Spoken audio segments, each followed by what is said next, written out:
नमस्कार दोस्तों, कैसे हैं आप सब। स्वागत है आप सभी का एक और नए वीडियो में। हम लोग शुरू किए थे एसएससी जीडी का पीवाईक्यू का सीरीज, ठीक है, जिसमें हमने स्टार्ट किया था नंबर सिस्टम। ओके, तो बिना समय गवाए चलिए स्टार्ट करते हैं। देखिए, क्वेश्चन है हमारा एसएससी जीडी का कि यदि संख्या 87M6203M 6 से विभाज्य है। ये जो नंबर है 87M6203M 6 से विभाज्य है, तो M के सभी संभावित मानों का योगफल ज्ञात करना है। ओके, तो देखिए, कोई भी नंबर 6 से डिवाइड कब लगेगा किसी नंबर में, जब उस नंबर में 2 से और 3 से दोनों से डिवाइड लगेगा, ठीक है। तो यानी M का जो वैल्यू होगा, लास्ट में M है इस संख्या में, तो M 2 से डिवाइड लगने के लिए M का वैल्यू या तो 0 होना चाहिए, या तो 2 होना चाहिए, या तो 6 होना चाहिए, हाँ, या तो 4 होना चाहिए, या 6 होना चाहिए, या 8 होना चाहिए, ठीक है। इसी में से कुछ M का वैल्यू हो सकता है। अब इसके बाद हमें कह रहा है कि ये 6 से विभाज्य है, यानी 3 से भी विभाज्य होगा। तो 3 से विभाज्य के लिए क्या रूल होता है, अंकों का योग यानी सम ऑफ डिजिट जो है 3 के टेबल में आना चाहिए। तो हम जोड़ के देखते हैं, 8 7 15, 15 और 6 21, 21 और 2 23, 23 और 3 हो गया 26, 26 प्लस 2M भी है। ओके, तो अब हमें M का वैल्यू इन सब में से एक एक बार पुट करके देखना है, एक एक बार पुट करके देखना है। जो वैल्यू इस पूरे वैल्यू का मान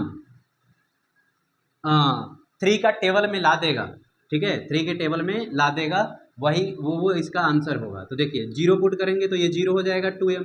तो 26 3 के टेबल में नहीं आता, यानी M का वैल्यू 0 नहीं हो सकता।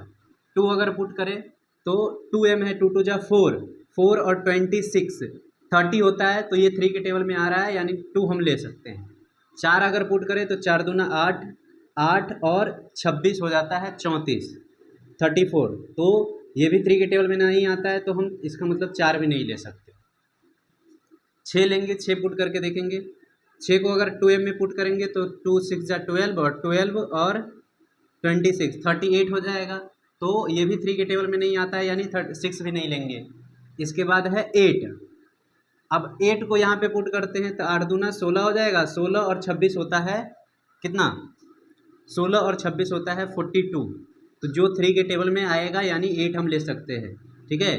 तो 2 वैल्यू आया हमारा M का, 2 और 8, इन दोनों को जोड़ देंगे वही आंसर होगा। तो 2 और 8 को जोड़ेंगे तो आंसर आएगा हमारा 10, जो कि ऑप्शन ए है।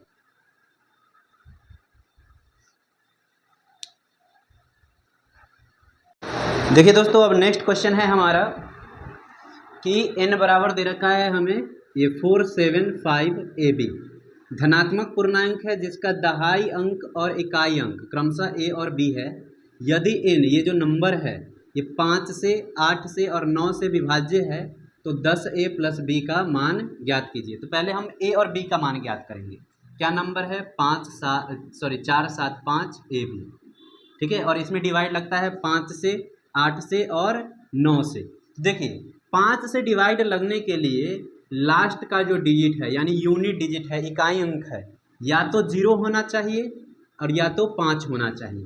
तो इसमें साथ में 8 से भी डिवाइड देना है। तो 8 से अगर किसी भी नंबर में तभी डिवाइड लग सकता है, ठीक है, जब उसका यूनिट डिजिट इवन नंबर हो, यानी सम संख्या हो। अगर विषम रहेगा तो नहीं ले सकते हम यहाँ पे 5, ये क्या कहते हैं, विषम संख्या रहेगा तो 8 से डिवाइड नहीं लगेगा। तो यानी 5, तो इसका वैल्यू b का हो ही नहीं सकता। b का वैल्यू हमें पता चल गया कि 0 होगा, ठीक है। अब इसमें और क्या कह रहा है, इसमें और कह रहा है कि इसमें 9 से भाग लग जाना चाहिए। तो देखिए, b 0 हो गया, 9 से डिवाइड लगने के लिए क्या होना चाहिए, ये जो नंबर है इसका अंकों का योग 9 के टेबल में आना चाहिए। तो जोड़ के हम देख लेते हैं, 7 5 12, सॉरी 4 और 7 11, 11 और 5 हो जाएगा 16, और 16 और b का वैल्यू है 0, b का वैल्यू है 0। तो 16 में ऐसा क्या जोड़े कि वैल्यू उसका हो जाए कितना 9 के टेबल में आ जाए। तो 2 जोड़ सकते हैं, ठीक है। 2 के अलावा और क्या जोड़ेंगे, 2 के अलावा और कुछ भी जोड़ेंगे तो वो डबल डिजिट आ जाएगा, डबल डिजिट, यानी 11 जोड़ेंगे तो ये 27 होगा।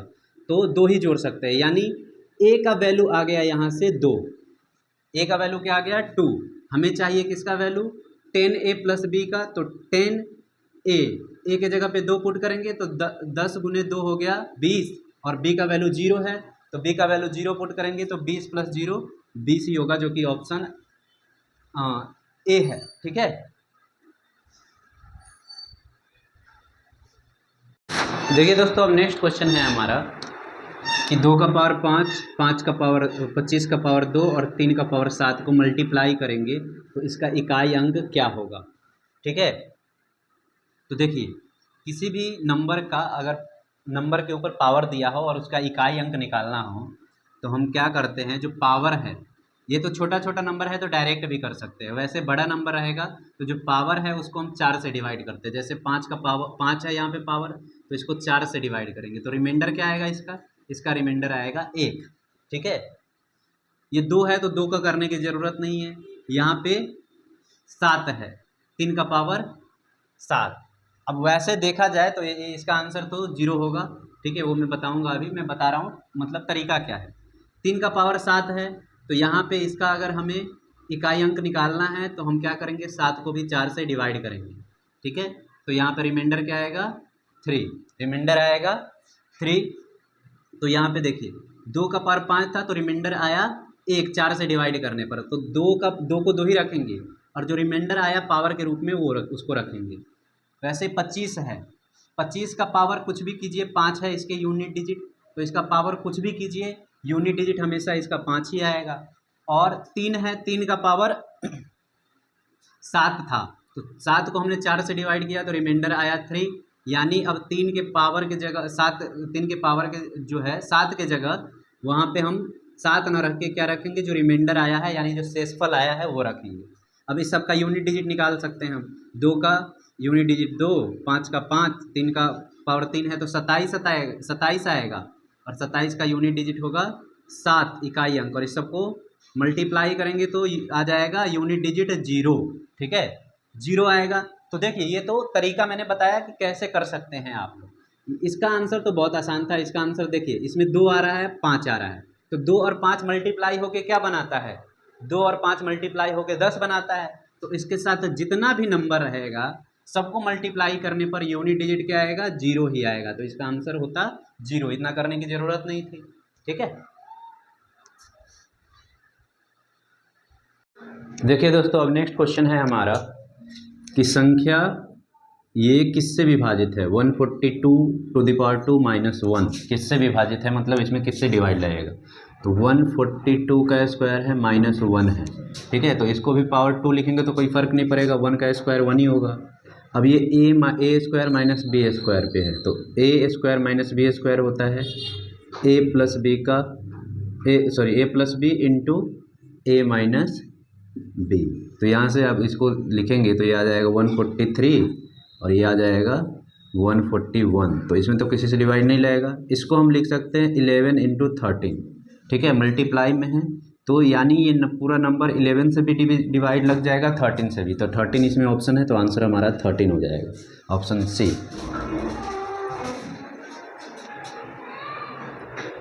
यदि संख्या a 18 से विभाज्य है और b 12 से विभाज्य है तो a square minus b square किससे विभाज्य होगा। देखिए कह रहा है कि a जो है 18 से विभाज्य है, यानी a को हम लिख सकते हैं 18x। ठीक है, a कोई नंबर होगा, 18 से विभाज्य होने का मतलब है कि 18 का कोई मल्टीपल ही होगा जो a के बराबर होगा, तो इसलिए 18x लिख दिया। अब कह रहा है b जो है 12 से विभाज्य है तो b को हम लिख सकते हैं 12y। ठीक है, इसका मतलब भी है 12 का टेबल में ही कोई नंबर होगा जो b होगा। ओके, अब कह रहा है ए स्क्वायर माइनस बी स्क्वायर किससे विभाजित होगा, तो 18x स्क्वायर ए के जगह पे और बी स्क्वायर के जगह पे 12y स्क्वायर।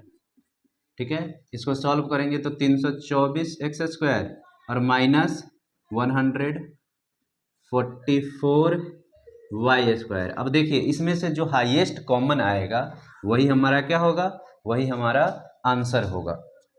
ठीक है, तो हाईएस्ट कॉमन क्या है इसमें, इसका हाईएस्ट कॉमन है 44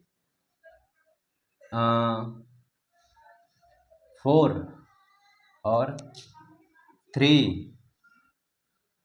3 इसमें भी है, 3 9 और 4 36 हाईएस्ट कॉमन है। 36 इसमें से कॉमन ले लोगे आप तो आपका बचेगा 9x² और इसका बचेगा 4y²। तो यानी 36 कॉमन आ गया तो आंसर होगा 36 से ही ये कम्प्लीटली डिवाइड लग जाएगा इसमें। ओके,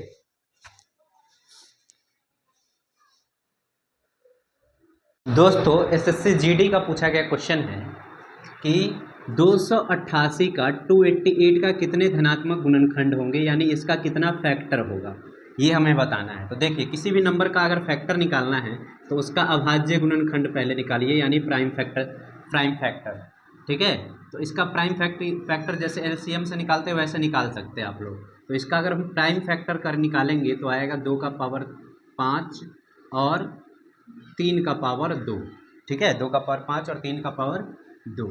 अब यहाँ पे जो पावर है अलग अलग नंबर का, उसमें एक एक ऐड करना है। 5 में एक ऐड करेंगे 6 हो जाएगा, 2 में एक ऐड करेंगे 3 हो जाएगा। ठीक है, आगे और होता तो ऐसे ही करते।